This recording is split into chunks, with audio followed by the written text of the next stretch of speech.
जैसा कि आप सभी छात्रों को पता है कि 2023 बोर्ड परीक्षा में, जी हां, 2023 के बोर्ड एग्जाम में प्रत्येक विषय में 20 अंक के बहुविकल्पी प्रश्न पूछे जाएंगे। चाहे हिंदी विषय हो या फिर सामाजिक विषय हो या विज्ञान विषय हो, सभी में 20 अंक के बहुविकल्पी प्रश्न देखने को मिलेंगे।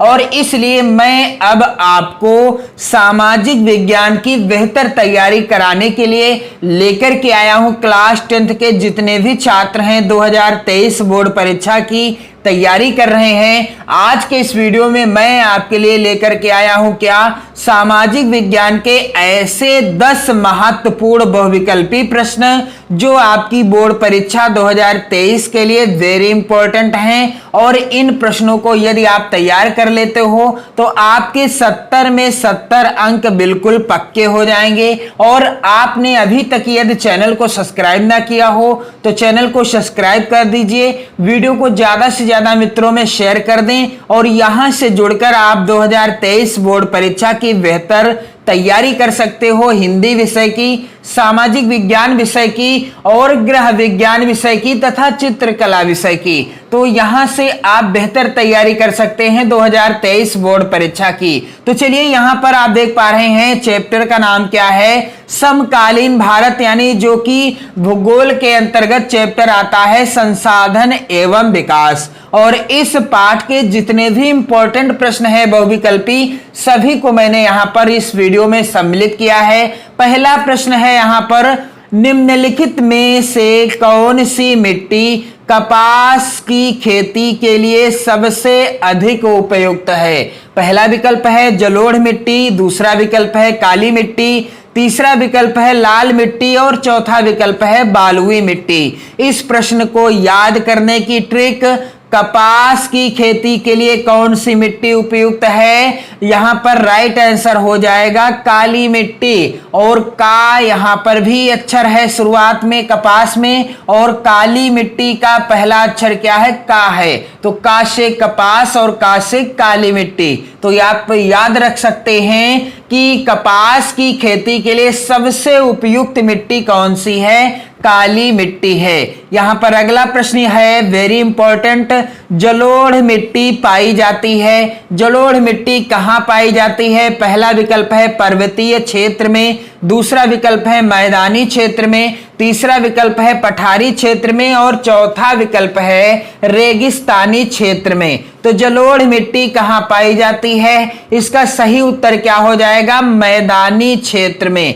क्योंकि जलोढ़ मिट्टी नदियों के द्वारा बहाकर लाई गई होती है और यह नदियां मैदानी क्षेत्रों में अपनी इस मिट्टी को प्रवाहित कर देती हैं। और यहां पर आप देख पा रहे हैं अगला प्रश्न, जलोढ़ मिट्टी का निर्माण होता है। जलोढ़ मिट्टी का निर्माण किसके द्वारा होता है? पहला विकल्प है पवन द्वारा, दूसरा विकल्प है नदी द्वारा, तीसरा विकल्प है हिमानी द्वारा और चौथा विकल्प है ज्वालामुखी द्वारा। तो जलोढ़ मिट्टी का निर्माण कैसे होता है, यानी किसके द्वारा होता है? इसका उत्तर हो जाएगा सही, नदी द्वारा। जलोढ़ मिट्टी का निर्माण किसके द्वारा होता है? नदियों के द्वारा होता है। अगला वेरी इंपॉर्टेंट प्रश्न है, काली मिट्टी का निर्माण होता है। काली मिट्टी का निर्माण कैसे होता है? पहला विकल्प है वायु से, दूसरा विकल्प है ग्लेशियरों से, तीसरा विकल्प है ज्वालामुखी विस्फोट से और चौथा विकल्प है नदियों से। तो इस प्रश्न का सही उत्तर क्या हो जाएगा कि काली मिट्टी का निर्माण कैसे होता है? काली मिट्टी का निर्माण ज्वालामुखी विस्फोट से होता है। जब ज्वालामुखी का विस्फोट होता है तभी काली मिट्टी का निर्माण होता है। इसके बाद अगला प्रश्न है, निम्नलिखित में से कौन अजैवीय संसाधन है?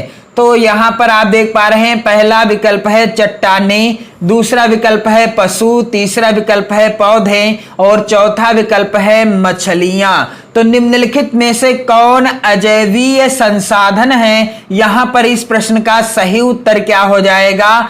चट्टानें। क्योंकि चट्टानें अजैविक संसाधन इसलिए हैं क्योंकि इनका जो है विकास नहीं होता और इनमें प्राण भी नहीं होते, ये निर्जीव होती हैं। चट्टान जो होती है निर्जीव होती है, जबकि पशुओं का विकास होता है, पशु सजीव होता है और पौधे भी सजीव होते हैं, मछलियां भी सजीव होती हैं। तो यहां पर आप देख पा रहे हैं अगला प्रश्न, निम्नलिखित में से किस राज्य में काली मिट्टी पाई जाती है। और जितने भी प्रश्न यहां पर मैं आपको बता रहा हूं ये सभी 2023 बोर्ड एग्जाम के लिए वेरी वेरी इंपॉर्टेंट हैं। अगला जो प्रश्न है, निम्नलिखित में से किस राज्य में काली मिट्टी पाई जाती है। पहला विकल्प है झारखंड, दूसरा विकल्प है गुजरात, तीसरा विकल्प है राजस्थान और चौथा विकल्प है बिहार। तो किस राज्य में काली मिट्टी पाई जाती है, इसका सही उत्तर हो जाएगा गुजरात राज्य में। किस राज्य में? गुजरात राज्य में काली मिट्टी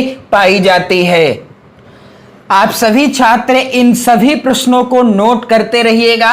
और यहां पर वेरी इंपॉर्टेंट प्रश्न है, पंजाब में भूमि निम्नीकरण का प्रमुख कारण क्या है। यहां पर पहला विकल्प है खनन क्रिया, दूसरा विकल्प है वनोन्मूलन, तीसरा विकल्प है अत्यधिक सिंचाई और चौथा विकल्प है अति पशुचारण। तो पंजाब में भूमि निम्नीकरण का प्रमुख कारण क्या है, इस प्रश्न का सही उत्तर हो जाएगा अत्यधिक सिंचाई। और इसके बाद अगला प्रश्न है जो कि वेरी वेरी इंपॉर्टेंट है 2023 बोर्ड एग्जाम के लिए, यह कई बार बोर्ड परीक्षाओं में आ भी चुका है। भूमि एक, फिर डॉट डॉट करके है, संसाधन है, यानी भूमि एक संसाधन है। कैसा संसाधन है?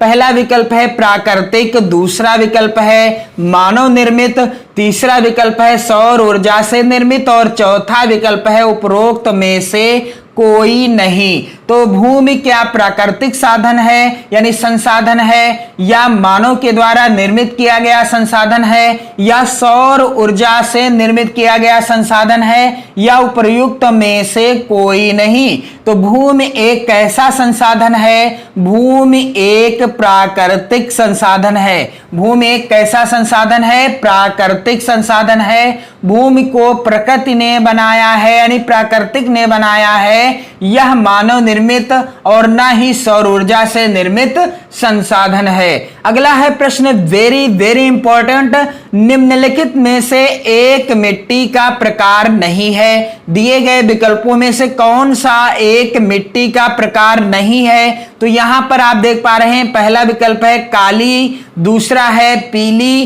तीसरा है लैटेराइट और चौथा है सीमेंट।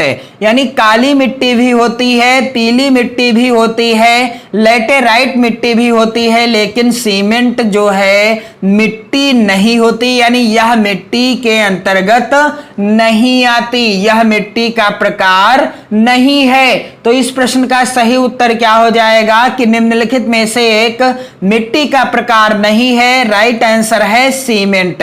सीमेंट जो है मिट्टी का प्रकार नहीं है, बल्कि काली, लैटेराइट और पीली ये सभी मिट्टियां होती हैं। मोस्ट इंपॉर्टेंट प्रश्न मैंने अभी अभी आपको बताया, निम्न में से कौन अजैवीय संसाधन है? पहला है यहां पर विकल्प चट्टानें, दूसरा है पशु, तीसरा है पौधे और चौथा विकल्प है मछलियां।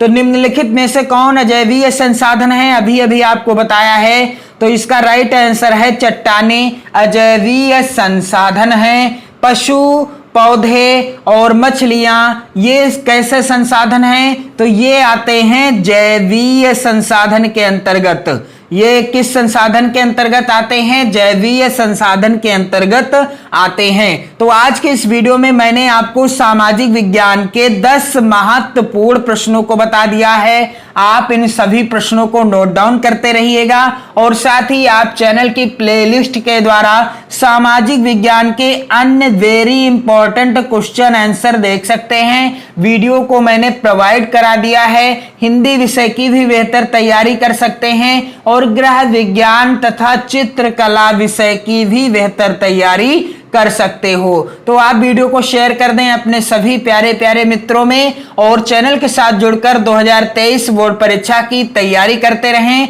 जय हिंद।